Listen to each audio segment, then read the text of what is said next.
दिया हुआ है √2x² + 7x + 5 √2। ठीक है, क्या करेंगे हम, शुरू वाले का और अंत वाले को आगे लिख देंगे। ठीक है, बता दिया हूँ। इसका इसके साथ गुणा करते हैं, तो गुणा करेंगे तो क्या आएगा, तो 5√2 का जब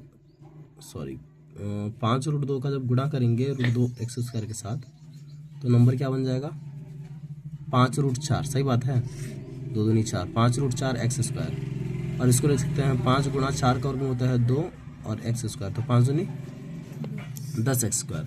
तो यहाँ 10x² बना है, तो कहने का मतलब क्या है, यहाँ 10x² बना है, तो कहने का मतलब क्या है, यहाँ पे ये है कि x² कैसे बना होगा, तो x का x से गुणा करने के बाद बना होगा। सही है, और इस 10 को भी तोड़ने का, हम x² को तोड़ दिए, वैसे ही हम 10 को भी तोड़ेंगे, मतलब गुणनखंड करेंगे उसका। तो तोड़ो इसको, 2 बचे 10 और 5 एकम 5। अब हमें इस 2 और 5 को इस x में बैठा देना है, तो बैठा दो 2 और 5 में। क्लियर है क्या।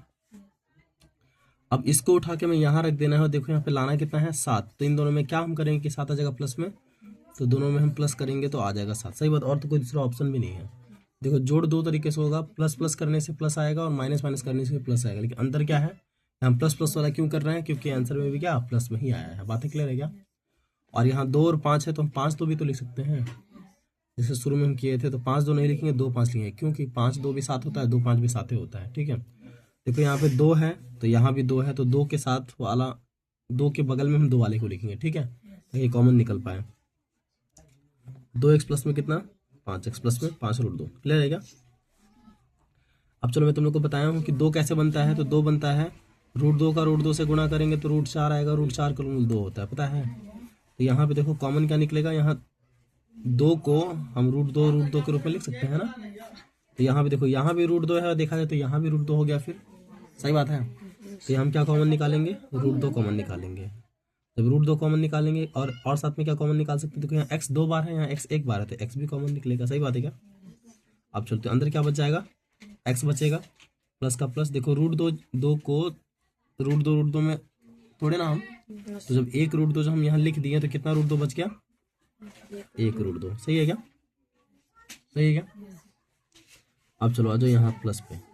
अब देखो यहाँ पे 5 है, और यहाँ भी क्या है, 5 है, इसमें भी 5 है, इसमें भी 5 है। तुम लोग को पता है क्या, ये 5 √2 जो लिखा है, ये जो 5 √2 जो लिखा है, तो इन दोनों के बीच में किसका रिलेशन है, किसका रिलेशन है, किसका, जल्दी बताओ किसका रिलेशन है, इन दोनों के जो भाग का रिलेशन है ना, है इन दोनों के जो भाग का रिलेशन है। हाँ, ऐसे कैसे बताते हो, ये है वो है, किसका रिलेशन दोनों के बीच में,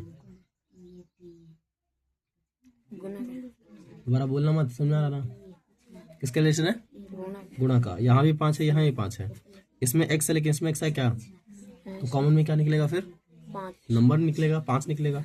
चलो 5 यहाँ निकला, तो अंदर क्या बच गया, x बचा। 5 से जब इसमें भाग लगाएंगे हम, भागे लगाते हैं, तो भाग लगाने का मतलब क्या, 5 √2 यहाँ लिखा है, इसको भाग लगाओ किससे, 5 से। भाग लगाओ मतलब बटाएं 5।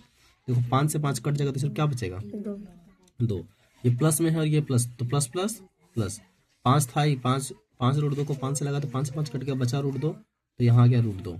सही है, क्लियर है। और = में 0 चलते चल रहा है। अब जो बाहर है वो एक साथ, जो अंदर है वो एक साथ। देखो कोष्ठ के अंदर दोनों सेम टू सेम है, तो ही समझने के सही है तुम्हारा।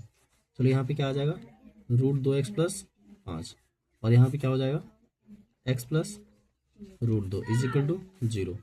चलो तो यहाँ लिख सकते हैं √2x + 5 = 0, और मतलब ये इसके ही बराबर में हो गया, और इसको इसके बराबर में कर देंगे ना, x + √2 बराबर भी 0 ना, तो ये हो जाएगा √2x = ये प्लस में इधर किस में आ जाएगा, माइनस में 5, और x = आ जाएगा माइनस में 5, और जो गुणा में है कहाँ आ गया, रूट में, माने भाग में। ठीक है, गुणा में तो भाग में। और यहाँ आ जाओ, यहाँ x = क्या है, प्लस में है, तो इधर किस में आ जाएगा, माइनस में √2। और ये माइनस और प्लस दोनों में होता है ना, जब सॉरी ये प्लस में है, तो ये इधर है प्लस में ना √2, तो इधर आ जाएगा, किसमें आ जाएगा, माइनस में √2। तो तुम्हारा जो मूल निकला, तो मूल x = एक आया -√2, और एक आया x = -√2। क्लियर है।